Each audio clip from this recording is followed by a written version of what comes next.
उनसे पूछता है। ये व्यक्तिगत हमने सुना प्रशांत जी भी है वहाँ के लोग गोविंद जी से जुड़े हुए थे, वही व्यवस्था परिवर्तन की बात है।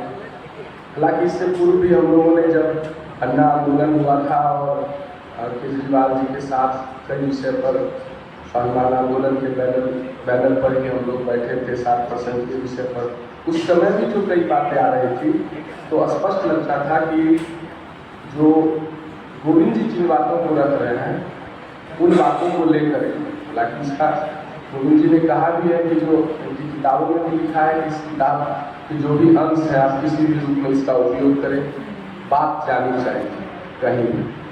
तो इस दृष्टि से जो आंदोलन हुए, हम लोगों ने नोटा का आंदोलन किया था और नोटा के आंदोलन के द्वारा पूरे देश में जब कॉन्स्टिट्यूशनल क्लब से वह बात उठी थी, गोविंद जी के नेतृत्व में सुरेंद्र जी सारे लोग थे, तो पूरे देश में उसके बाद नोटा लागू हुआ था। हम लोग उसको 2014 के चुनाव में इतना व्यापक रूप से किए थे, पूरे देश में हमारा जो पार्लियामेंट्री क्षेत्र था समस्तीपुर, वह सर्वाधिक नोटा के वोटों का प्रयोग करने वाला लोकसभा क्षेत्र था। और बाद में वह जो लागू हुआ उसका भी क्रेडिट हम लोग, बाद में सरकारें बनी फिर गंगा के लिए अलग से मंत्रालय आया गंगा के संबंध में, लेकिन उस विषय को उठा करके जन जन तक ले जाने का एकमात्र श्रेय स्वाभाविक रूप से यह राष्ट्रीय स्वाभिमान आंदोलन हो जाता है।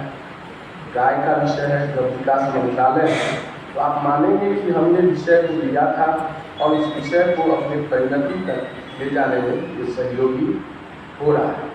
कई राज्य सरकारें जिन विषयों को लेकर जल जंगल जानवर जमीन, ऐसा राज्य सरकारों ने भी अपने प्रचार के जो भी साधन है सूचना जनसंपर्क के माध्यम से, उसके माध्यम से जब इन बातों को रखते हैं तो उसका एकमात्र आशय होता है कि हम लोग गोविंद भावधारा से जुड़े हुए लोगों से ही वह संचालित हो रहा है या वहाँ से लिया गया है। इस प्रकार से जो राष्ट्रीय स्वाभिमान आंदोलन का जो स्वरूप है और हमने उसमें बहुत हद तक सफलता पाई है, तो हमारी सफलता इसको याद करने का इसलिए ताकि नए लोग हैं वो जान सकें कि ऐसा नहीं है कि हमने जो 19 वर्ष की यात्रा है उसको व्यर्थ ही गवाया है। इसमें हमने कई सफलताएं प्राप्त की और आगे कई योजनाएं हैं। हमने जो न्यायाधीश के विषय पर विषय उठाया था, भारतीय भाषा, यह भी मुझे याद है, जहाँ तक भारत कहो इंडिया है, इसका भी एक पत्रक और इसको लेकर के भी दिल्ली में कार्यक्रम हुआ था। और उस दृष्टि से भी अब आपने देखा होगा कि अभी भारत और इंडिया का कितना मामला जोड़ करता है। हमारी सांगठनिक क्षमता कम होने की वजह से हो सकता है कि हम लोगों के बीच प्रचार प्रसार के दौर में पीछे रह जाते हों, लेकिन जो विषय है वह विषय गति पकड़ रहा है और पूर्णता की ओर है।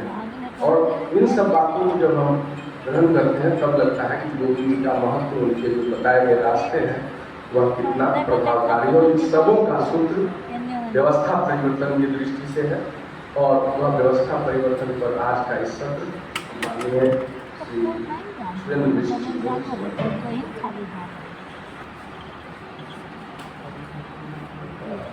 आदरणीय गोविंदाचार्य जी इस सत्र की अध्यक्षता कर रहे माननीय हरिप्रकाश लाटा जी, सत्र का संचालन कर रहे रजनीश जी, मेरे वरिष्ठ साथियों,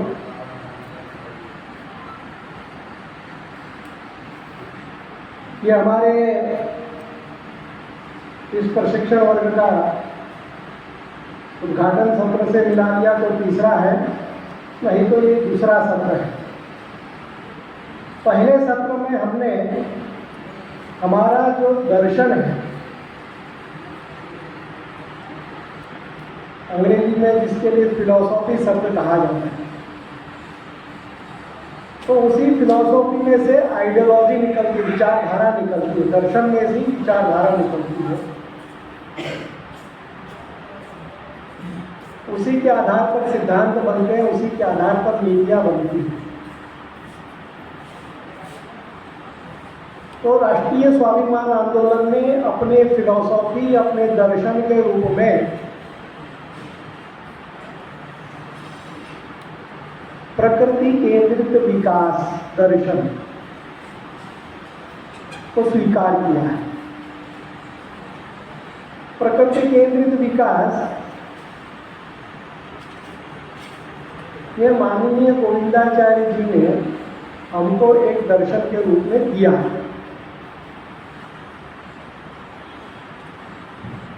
अब तक जो पिछले माननीय पाटिल जी ने विषय रखा कि 15वीं शताब्दी के बाद यूरोप में जो नवजागरण आया, पुनर्जागरण आया, कॉन्स्टेंटिनोपल इस्लामी साम्राज्य के हाथ में चला गया, वहाँ के विशाल पुस्तकालय को बचाने के लिए अनेक किताबें वो ईसाई पादरी जो भागे तो अपने साथ ले गए, यूरोप के देशों में जिन जिन देशों में गए वहाँ उनकी प्रतिलिपियाँ हुई।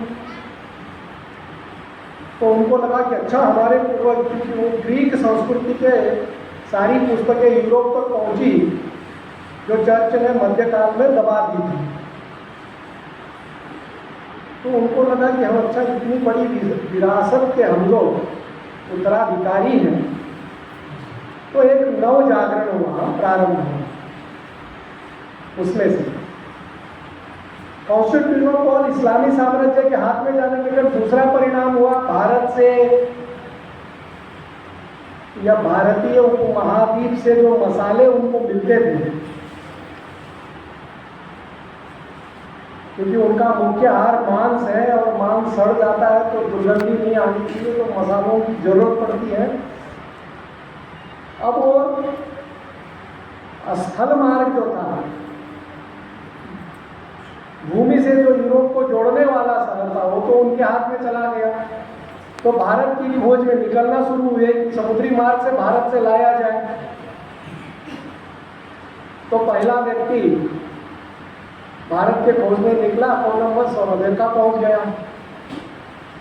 उसके बाद वास्को डी गामा अफ्रीका तक पहुंचा था, केरल के एक व्यापारी के सहयोग से वो भारत पहुंच गया। तो अमेरिका और अन्य के देशों में पहुंचने के कारण एक नया साम्राज्यवाद प्रारंभ हो गया। खोजने निकले थे मसाले, उनके हाथ में साम्राज्य लग गया, सोना चांदी लग गया, समृद्धि आ गई, तो ज्ञान विज्ञान का प्रसार हो गया, नए नए अनुसंधान के लिए पैसा उपलब्ध हो गया। और उसमें से एक ज्ञान विज्ञान की उस प्रगति में से 1775, मतलब उस बात को अभी 250 वर्ष नहीं हुए हैं, 2025 में 250 वर्ष होंगे। 1775 में भाप के इंजन का आविष्कार हो गया। उसके पहले जितने भी काम होते थे वो तो या मनुष्य बल से होते थे या पशु बल से होते थे, या कहीं कहीं पर वायु हवा के बल का, जैसे पतवार चलती है, या यूरोप में चक्कियां चलती थी आटा पीसने की, पवन चक्की, या भारत में पन चक्की चलती थी, पानी से चक्कियां चलाई जाती थी आटा पीसने के लिए। तो उतने भर का उपयोग होता था।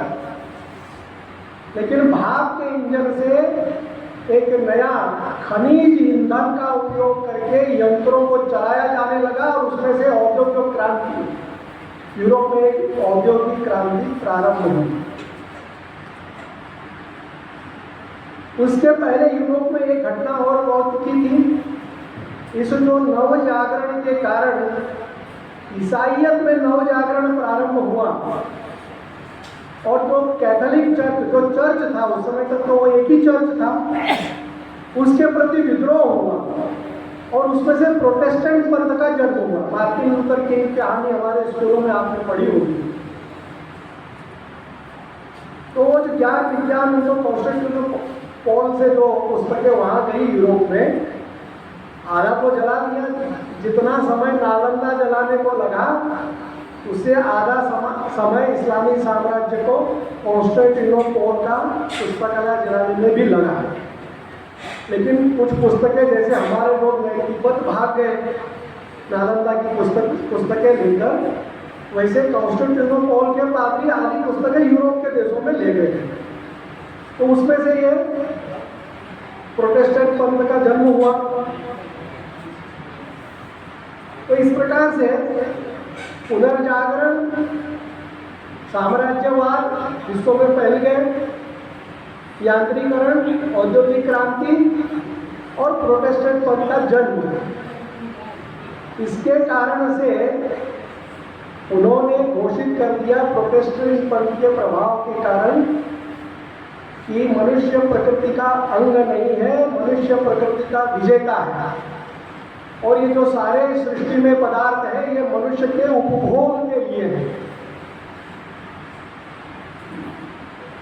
तो सब उपभोग के लिए है, तो दोहन की जगह पर शोषण प्रारंभ हो गया और उसी में से एक विकास का मॉडल प्रारंभ हुआ। उसको हिंदी में कहते हैं मानव केंद्रित विकास, अंग्रेजी में कहते हैं एंथ्रोपोसेंट्रिक डेवलपमेंट। एंथ्रोपो अंग्रेजी लैटिन वर्ड है, ह्यूमन सेंट्रिक सामान्य भाषा में कहेंगे, लैटिन भाषा में एंथ्रोपोसेंट्रिक कहेंगे। तो नया मॉडल प्रारंभ हुआ मानव केंद्रित विकास का और उसने जो भीषण शोषण किया, उपभोग बढ़ाना और उसके लिए सब प्रकार के हथकंडे अपनाना और उसके लिए मनुष्य के उपभोग की जो वासना है उसको बढ़ाना, उसको आग देना, उसको हवा देना। एक टीवी की जगह पे घर पे 4 टीवी लग जाए तो 4 टीवी बिकेंगे वगैरह वगैरह। तो उसमें से जो मानव केंद्रित विकास के हमको आखिरी जो परिणाम दिया है उसको आज हम लोग सब लोग जलवायु परिवर्तन के नाम से जानते हैं। और माननीय गोविंद जी ने जैसा कहा कि जलवायु परिवर्तन, जलवायु विज्ञानी जो है, एनवायरमेंटल साइंस के जो वैज्ञानिक हैं, उनका कहना है 2020 में वो कहे कि हमारे हाथ में 10 वर्ष बचे, 2030 तक अगर हमने परिस्थितियों को नहीं संभाला, रोक नहीं लगाई, हम नहीं सुधरे, तो 2030 के बाद ये जलवायु परिवर्तन का संकट हमारे हाथ से चला जाएगा, मानवता के हाथ से चला जाएगा। और उसके बाद क्या मानवता के हाथ में परिस्थितियां रहेंगी नहीं रहेंगी, इसका उत्तर जलवायु वैज्ञानिक देने के लिए असमर्थ है। तो जो 2030 से वैज्ञानिक कह रहे थे वो 2020 से ही हम लोग अनुभव करने लगे हैं, प्रत्यक्ष हमारे सामने वो घटनाएं होने लगे हैं। उसका विकल्प क्या, उस मानव केंद्रित विकास का विकल्प क्या? तो पिछले 2 दशक से 1.5 दशक से माननीय गोविंद जी हम सबके सामने प्रकृति केंद्रित विकास, मानव केंद्रित विकास बनाम प्रकृति केंद्रित विकास, आज वो चर्चा पूरे विश्व में होने लगी है। जब 2009-10 में मैं गोविंद जी के मुंह से प्रकृति केंद्रित विकास सुनता था तब मुझे भी लगता था कि गोविंद जी क्या नई बात कर रहे हैं, लेकिन 15 आते आते लगा कि नहीं, वो जिसको दूरदृष्टा कहते हैं ना, नेता कैसा होना चाहिए, तो दूरदृष्टा होना चाहिए, विजनरी होना चाहिए। तो जो बातें आज वैज्ञानिक 2015-2020 में कह रहे हैं वो 2005-2010 में गोविंद जी कहना प्रारंभ कर दिए थे कि ये मानव केंद्रित विकास ने हमको संकट में डाल दिया है, मानवता को ही संकट में डाल दिया है और हमको नया मॉडल अपनाना पड़ेगा। उसको उन्होंने नाम दिया प्रकृति केंद्रित विकास, इको सेंट्रिक डेवलपमेंट।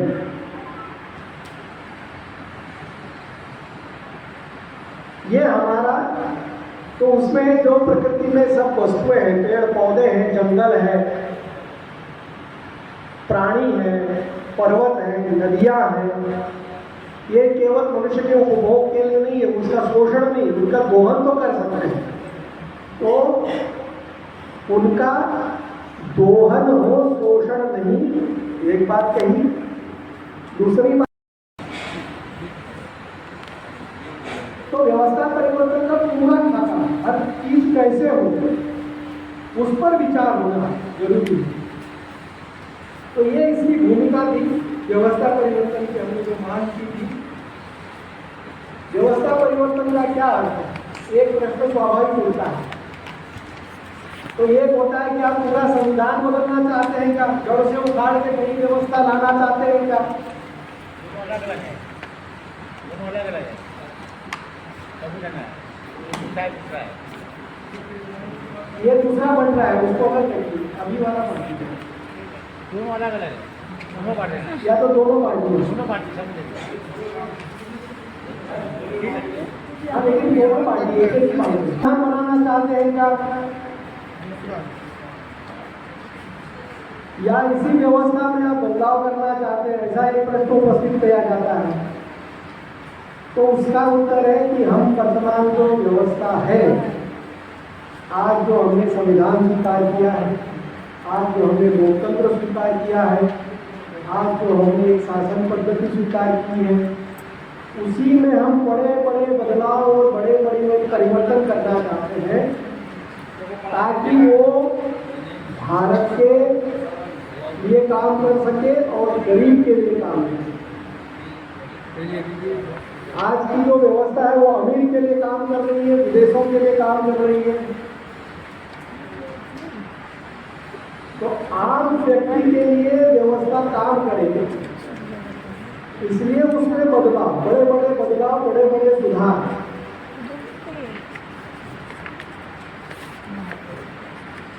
तो वो सुधार, उसका एक उदाहरण हम लोग समझते हैं उसे। दीनदयाल जी जो राष्ट्रीय स्वयंसेवक संघ और भारतीय जनसंघ या आज के भारतीय जनता पार्टी के विचारक थे, उनके सामने जब संविधान का प्रश्न आया, वर्तमान संविधान जो लागू है, तब उन्होंने एकात्म मानववाद और उसमें लिखा राष्ट्र और चिंतन में कि संविधान हमारे लोगों ने बनाया है, इसलिए उसका बहिष्कार भी नहीं कर सकते। लेकिन संविधान पूरा का पूरा अच्छा भी नहीं बना है, इसलिए उसे स्वीकार भी नहीं कर सकते। इसलिए वो कहते हैं, इसलिए हम इस संविधान का परिष्कार करेंगे। हमारे लोगों ने बनाया है, इसलिए बहिष्कार भी नहीं करेंगे। गांधी जी ने, लाल बहादुर शास्त्री ने, नेहरू जी ने, सरदार पटेल ने, डॉक्टर अम्बेडकर ने 80% संविधान को सरदार वल्लभ भाई पटेल का बनाया हुआ है। मतलब संविधान सभा में आखिरी मोहर लगने की सरदार पटेल की, ये ऐसे ही रहेगा। 20% मामलों में अन्य लोगों की मोहर लगी है, तो वहाँ जहाँ नेहरू की लगी है वहीं गड़बड़ हुई है। जैसे राष्ट्रभाषा संस्कृत बन जाए, इसके लिए डॉक्टर अम्बेडकर खूब प्रयत्न किए, सबको पत्र भेजे, सारे शंकराचार्यों को कहे कि लिखो, आप धर्माचार्यों को कहा लिखो, आपकी संस्कृत राष्ट्रभाषा बनाई जाए। लेकिन क्योंकि नेहरू वाले रहे, इसलिए उस समय संस्कृत राष्ट्रभाषा नहीं बनी। लेकिन डॉक्टर अम्बेडकर ने पूरी कोशिश की थी कि संस्कृत राष्ट्रभाषा बने। तो ये बड़े बड़े बदलाव और बड़े बड़े परिवर्तन,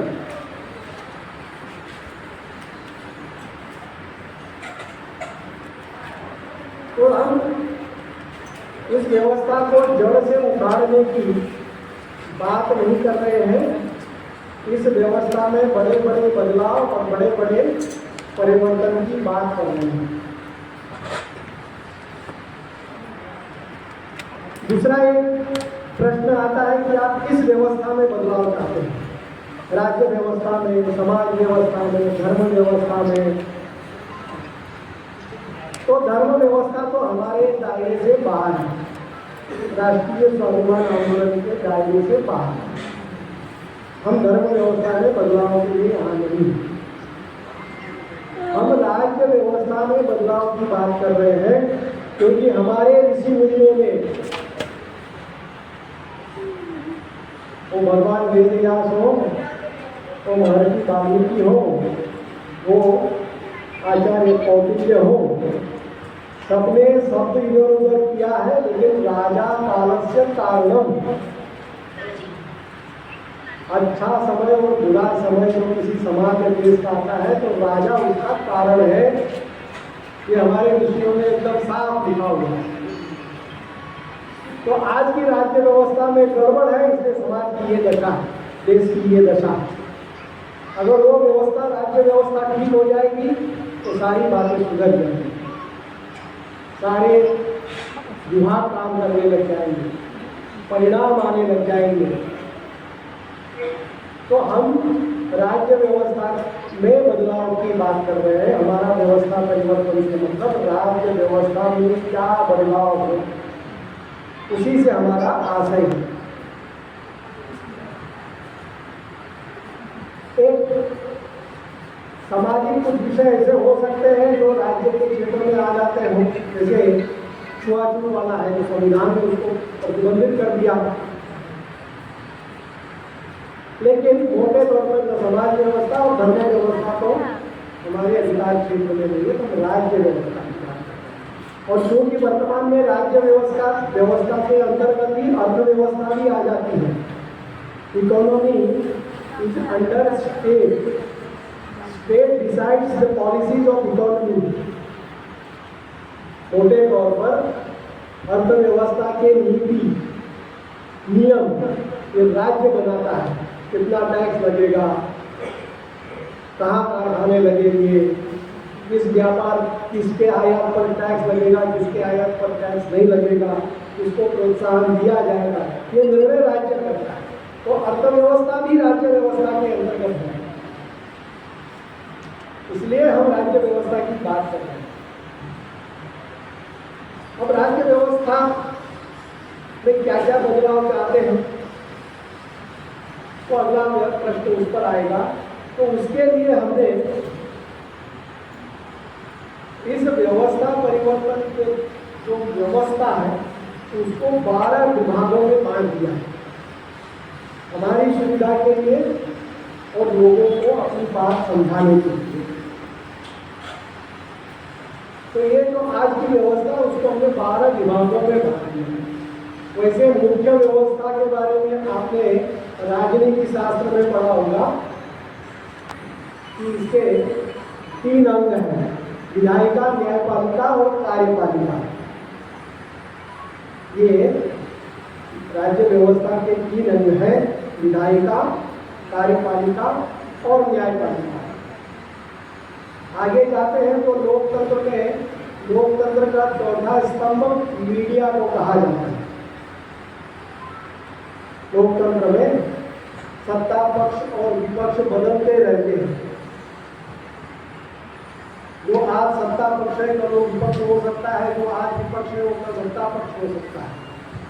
लेकिन मीडिया परमानेंट अपोजिशन है, उसको हमेशा विपक्ष रहना है, ये कहा जाता है आदर्श लोकतंत्र में। और न्यायपालिका निष्पक्ष है, न सत्ता पक्ष है न विपक्ष है, ऐसा आदर्श लोकतंत्र के बारे में कहा जाता है। तो इसी प्रकार से हमने विधायिका, कार्यपालिका, न्यायपालिका ये हो गए। ये आजकल चलते हैं संविधान से। तो चौथी बात आ गई संविधान। लोकतंत्र का चौथा स्तंभ है मीडिया, हिंदी में संचार माध्यम। तो 5वां हो गया संचार माध्यम। इन सबको चलाने के लिए व्यक्ति निर्माण होता है शिक्षा से। तो शिक्षा व्यवस्था, मनुष्य शारीरिक और मानसिक रूप से स्वस्थ रहेगा तो कार्य करेगा। तो आरोग्य व्यवस्था, समाज में कानून व्यवस्था ठीक रहेगी, लॉ एंड ऑर्डर ठीक रहेगा तो व्यक्ति काम कर पाएगा, तो व्यक्ति सही काम कर पाएगा, अपने कर्तव्यों का सही तरीके से पालन कर पाएगा। नहीं तो कमाएगा और दूसरा बंदूक लगा के ले जाएगा तो क्यों करेगा, ये कैसे करेगा। तो लॉ एंड ऑर्डर। तो 7वीं बात हो गई, 8वीं बात, इसको कानून व्यवस्था कहते हैं। विधि एवं कानून, लॉ एंड ऑर्डर, ऐसा उसका हुआ विधि और कानून। ये 8वां भाग हो गया। उसके बाद अर्थव्यवस्था आ जाएगी। राज्य के अंतर्गत ही अर्थव्यवस्था हम मान रहे हैं। अर्थव्यवस्था के 3 हिस्से हो जाते हैं, प्राइमरी, सेकेंडरी, टर्शरी, ऐसे हो जाते हैं। इकोनॉमी के 3 भाग हैं, प्राथमिक, द्वितीयक और तृतीयक। हिंदी में कहेंगे प्राइमरी मतलब एग्रीकल्चर एंड अलाइड, जहाँ उत्पादन होता है, जहाँ एक बीज के 100 बीज 1000 बीज बनते हैं, एक फल के 1000 फल बनते हैं। रियल एसेट क्रिएशन सिर्फ एग्रीकल्चर में होता है, एनिमल हस्बेंड्री में होता है। एक गाय की 10 गाय हो जाती है 10 साल में। कारखाने में एसेट क्रिएशन नहीं होता है, कन्वर्जन होता है। 1 किलो लोहे से कई बार 999 या 990 ग्राम का ही हाथ में आता है। वहाँ 1 किलो लोहा डाला तो 2 किलो लोहा हाथ में नहीं आता। तो मैन्युफैक्चरिंग दूसरा है। पहला है कृषि और कृषि से जुड़े। तो वास्तव में संपत्ति का निर्माण तो यहाँ होता है। एक बीज का 1000 बीज, एक गाय का 10 गाय, उस 10 गाय का 100 गाय, तो इसको प्राइमरी सेक्टर कहते हैं, प्राथमिक सेक्टर। द्वितीयक सेक्टर मतलब इंडस्ट्री जिसको कहते हैं, मैन्युफैक्चरिंग जिसको कहते हैं। वहाँ पे एक वस्तु का दूसरे वस्तु में परावर्तन होता है, बढ़ता नहीं है। 1 किलो लोहे का 10 किलो लोहा नहीं बनता, 1 किलो लोहे का 1 किलो बर्तन बनता है। तो वो मैन्युफैक्चरिंग द्वितीयक हो गया। तीसरा आता है सर्विस सेक्टर। डॉक्टर है, आपको देखा तो वस्तु नहीं देता, उसने आपको देखा। बैंक है तो आपको सर्विस प्रोवाइड कर रहा है, आपका नोट आपको दे रहा है, उसका नोट नहीं है वो। इसलिए वो केवल आपको सेवा दे रहा है। तो वो तीसरा सेवा सेक्टर इसको दिया। तो जब अर्थव्यवस्था का विचार करेंगे तो इन तीनों का बैंकिंग उसमें आ जाएगा।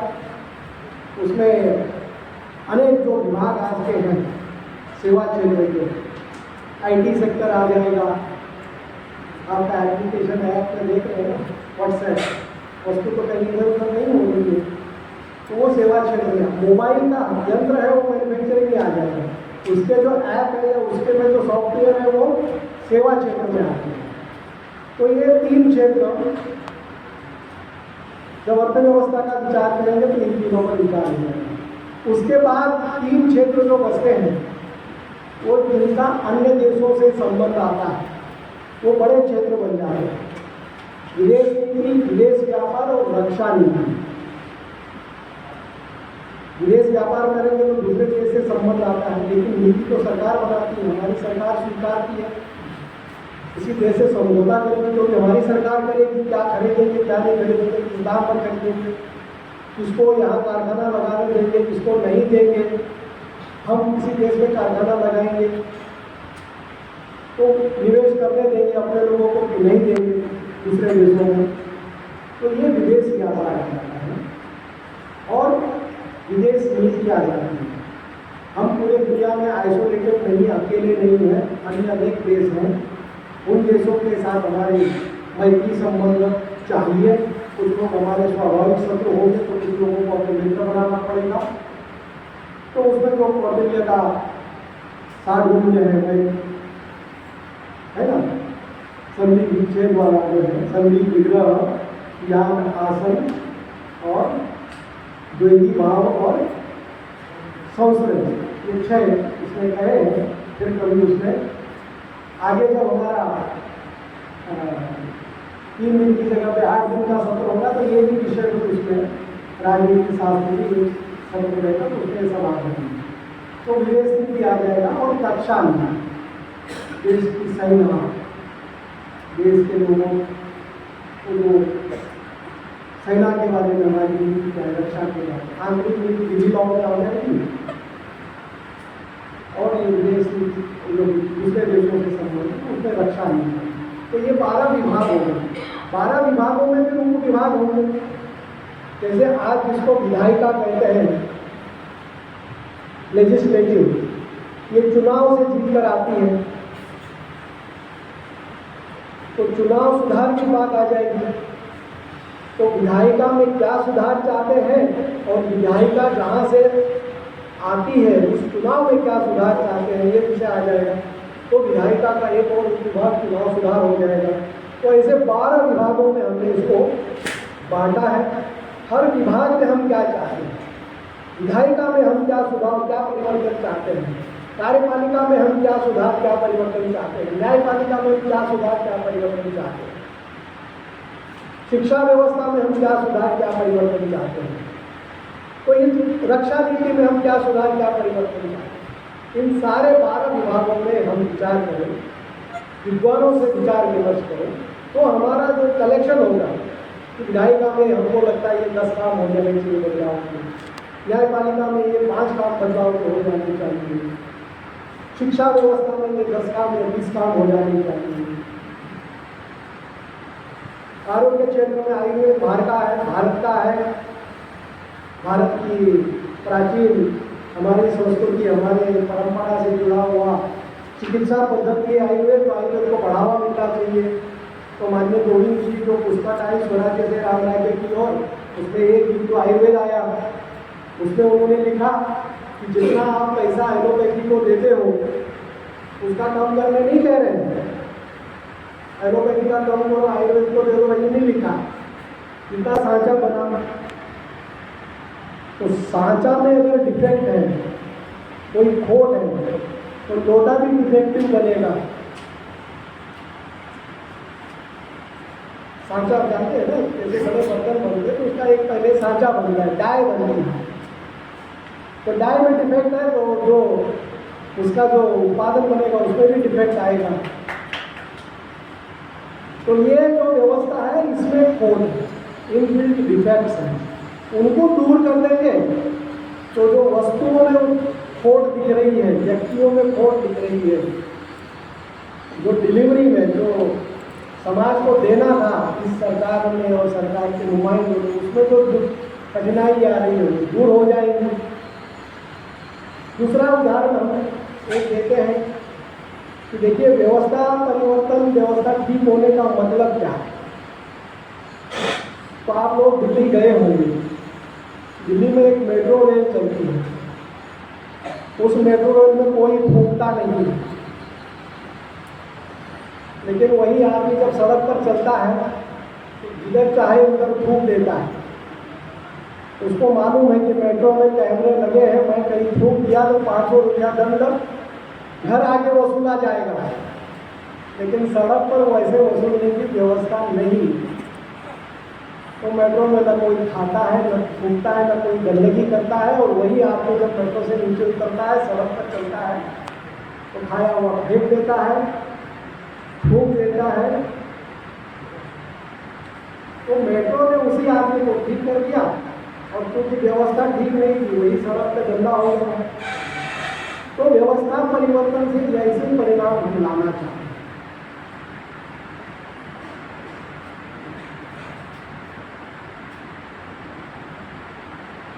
अब आइंस्टीन का एक उदाहरण देकर अपनी बात पूरा देखा हूँ। ऐसे ही आइंस्टीन भाषण दे रहे थे, तो प्रश्नोत्तर था, एक आदमी ने पूछा कि चंद्रमा पर पहुंचने के लिए एक के ऊपर एक मछलियाँ कितनी लगाई जाएं कि चंद्रमा पर पहुंचा जा सकता है।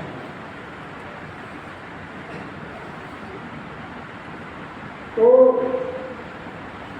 आइंस्टीन ने कहा, देखो भैया, अगर एक ही मछली इतनी बड़ी हो तो एक ही मछली पर्याप्त है चंद्रमा पहुंचने के लिए। तो मछली कितनी बड़ी है इसके आधार पर तय होगा कि कितनी मछलियां चंद्रमा पर पहुंचने के लिए लगेंगी। तो हम इस विषय में कहते हैं कि हमारी पीढ़ी 120 आज की व्यवस्था में कौन से 120 12 × 10 12 विभाग कर दिए, 10 कर दिए, किसी में 5 हो जाएगा परिवर्तन, किसी में 20 हो जाएगा, एवरेज 10, औसत 10। तो हम लोग सब मिलकर 120 परिवर्तन किस व्यवस्था में क्या क्या कर रहे हैं।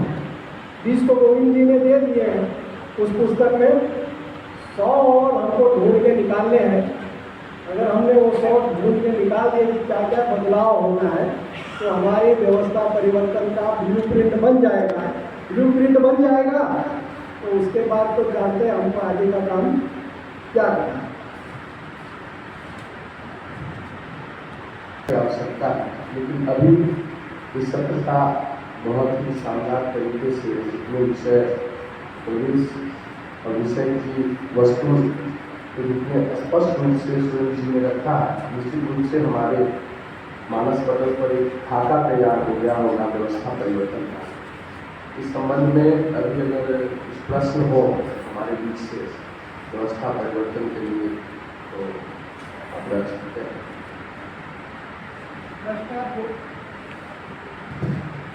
प्रश्न माननीय कोविंद जी ने जैसे प्रसिद्ध केंद्रित विकास की बात कही, वैसे ही एक मध्यम मार्ग की बात कही और वो कहते थे कि देखो अचानक यू टर्न लेंगे तो क्रैश हो जाएगा, एक्सीडेंट होने की संभावना है।